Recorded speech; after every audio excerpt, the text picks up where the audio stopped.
Sherman. Woo!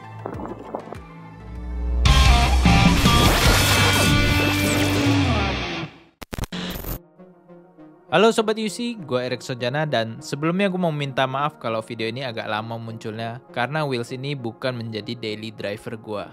But yes, finally gue sudah melewati milestone 1000 km di Veteran Sherman ini. Dan setelah menggunakan wheels ini sejauh 1000 km, sekarang gue jadi lebih paham kenapa wheel ini bisa dinobatkan sebagai wheel terbaik di tahun 2020 dan mungkin sampai tahun 2021 ini. Jadi di video review kali ini gue akan share sama kalian apa aja kelebihan dan juga kekurangan dari wheel ini.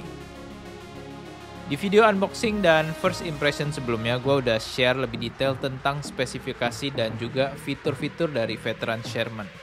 Jadi di video kali ini gue bakal bahas lebih ke riding experience dan juga pengalaman menggunakan Sherman selama ini.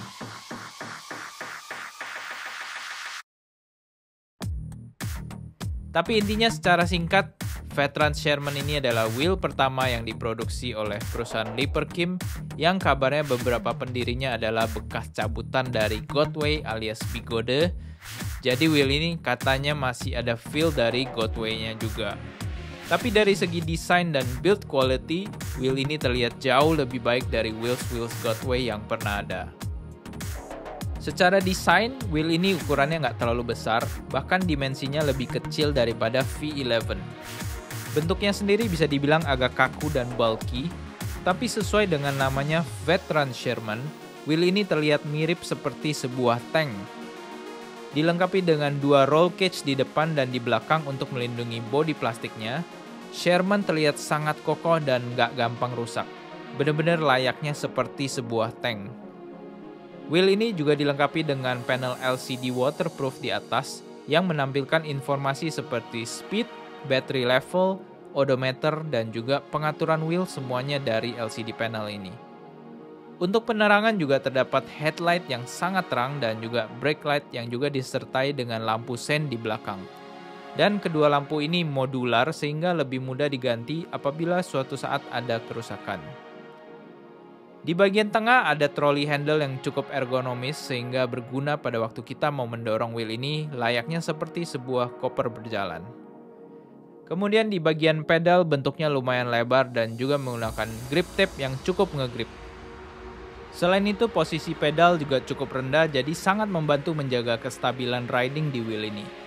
Tapi beberapa orang ada yang ngerasa posisinya terlalu rendah jadi gampang terjadi pedal scrape pada saat kita belok terlalu tajam. So far gue sih masih fine-fine aja dan belum pernah sampai kejadian. UC ini adalah wheel non-suspensi dan menggunakan ban berukuran 20 inch. Tersedia dua pilihan ban yaitu street tire dan off-road tire.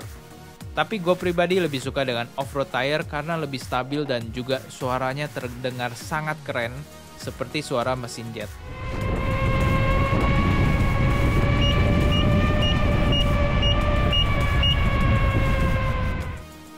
Wheel ini ditujukan untuk para rider pecinta long range cruising dan fokusnya memang lebih ke performa di jalan.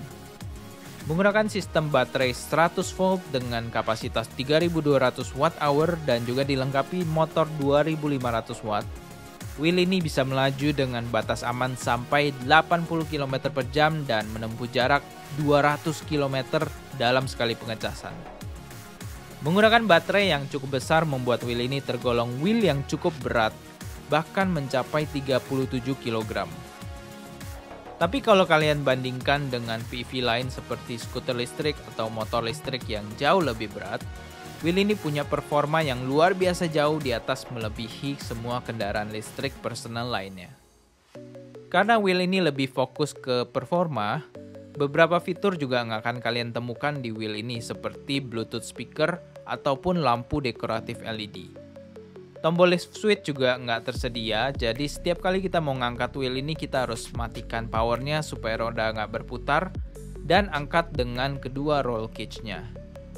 Selain itu juga nggak tersedia kickstand bawaan, jadi kalian harus menambahkan slider mounting seperti ini setiap kali kalian mau parkir wheel ini.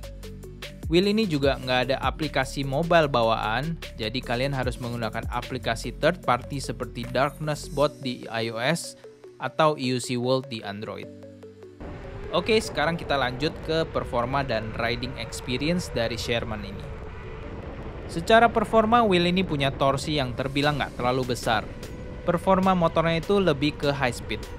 Jadi pada saat akselerasi awal, wheel ini bakal berasa agak lambat, tapi setelah mencapai 30-an ke atas, power dari wheel ini mulai terasa dan terus naik mencapai top speed. Free spin dari Sherman ini bisa mencapai 102 km per jam sampai kemudian cut off. Jadi batas top speed dari wheel ini kira-kira sekitar 80-90 km per jam. Personal record gue sendiri yang paling tinggi itu sampai 75 km per jam dan itu pun gue merasa udah terlalu cepet. Tapi wheel ini bahkan sudah dites bisa mencapai 90 km per jam oleh teman kita Jody dari Setengah Motor. Tapi gue sendiri nggak sarankan untuk riding sampai secepat itu ya, karena itu udah cukup gila speednya. Averagely gue riding itu mentok sekitar 50-60 km per jam. Tapi dari situ kita bisa lihat seberapa gahar performa wheel ini bahkan jika dibandingkan dengan kendaraan listrik personal lainnya. Meskipun Sherman ini sangat kenceng, tapi wheel ini juga sangat stabil di kecepatan tinggi. Beberapa faktor seperti berat bodinya, jenis ban, dan posisi pedal di Sherman yang terbilang cukup rendah, ini sangat membantu memberi kestabilan riding di wheel ini. Saking stabilnya, most of the time kalian nggak akan sadar kalau kalian udah mencapai speed yang tinggi di wheel ini. Intinya buat kalian yang suka riding long range di jalanan aspal, kalian bakal sangat menyukai wheel ini. Untuk off-road ringan seperti rumput atau tanah juga masih cukup nyaman karena terbantu oleh ban yang cukup besar. Tapi gue nggak sarankan untuk riding yang terlalu ekstrim seperti di trail off-road atau tanjakan dengan sudut kemiringan yang terlalu ekstrim karena tidak adanya suspensi dan juga power torsi yang kurang dari motor Sherman ini. Since Sherman adalah wheel non-suspensi, gue lebih suka riding menggunakan side jump pad di samping bodinya. Menurut gue dengan adanya pad ini lebih aman untuk ngelok kaki kita pada saat kita melewati polisi tidur ataupun jalanan rusak. Selain itu, akselerasi pun jadi lebih gampang. Tapi balik lagi ini lebih ke preferensi dan riding style masing-masing orang ya. Ada juga rider yang nggak suka menggunakan side pad, contohnya seperti Om Kadek dari Surabaya atau Om Petra di Bandung. Mereka lebih suka gaya riding tanpa pad dan itu lebih cocok dengan gaya riding mereka masing-masing. Untuk seated riding gue udah pernah bahas di video sebelumnya. Sherman menyediakan kursi tambahan bawaan dari pabrik. Riding duduk di Sherman memang bukan yang paling nyaman karena posisinya cukup rendah dan juga cenderung agak di belakang. Tapi kalau kalian sudah lama terbiasa, nggak akan jadi masalah. Malah riding duduk itu akan sangat membantu kaki kalian terutama untuk perjalanan jauh. So far, sejauh yang gue tahu, Sherman adalah salah satu wheel yang paling aman dipakai riding saat hujan maupun melewati jalanan becek. Meskipun belum 100% waterproof, tapi desain frame dan body dari Sherman terbukti cukup aman dari air hujan. Spakbor mudguard bawaannya juga cukup besar dan sangat efektif menahan cipratan air. Sherman juga punya ventilasi yang cukup besar di bagian depan dan belakang, sehingga memberikan sistem airflow yang efektif dan membuat wheel ini nggak gampang overheat. Beberapa kekurangan Sherman yang bisa menjadi bahan pertimbangan kalian adalah beratnya. Dengan bobot seberat 37 kg, Sherman memang nggak terlalu portable. Agak sulit untuk dibawa-bawa, tapi untungnya roll cage depan dan belakang cukup membantu kita saat mengangkat wheel ini. Wheel ini juga kurang nimble sehingga lebih sulit buat pemula untuk menguasai wheel ini. Kemudian secara harga memang wheel ini tergolong sangat mahal.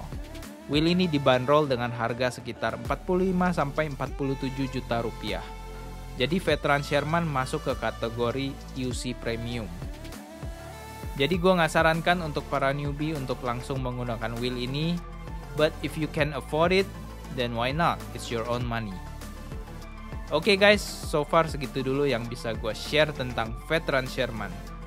Overall, gue sendiri sangat puas dan gue sangat setuju kalau Sherman ini memang the best wheel sampai saat ini.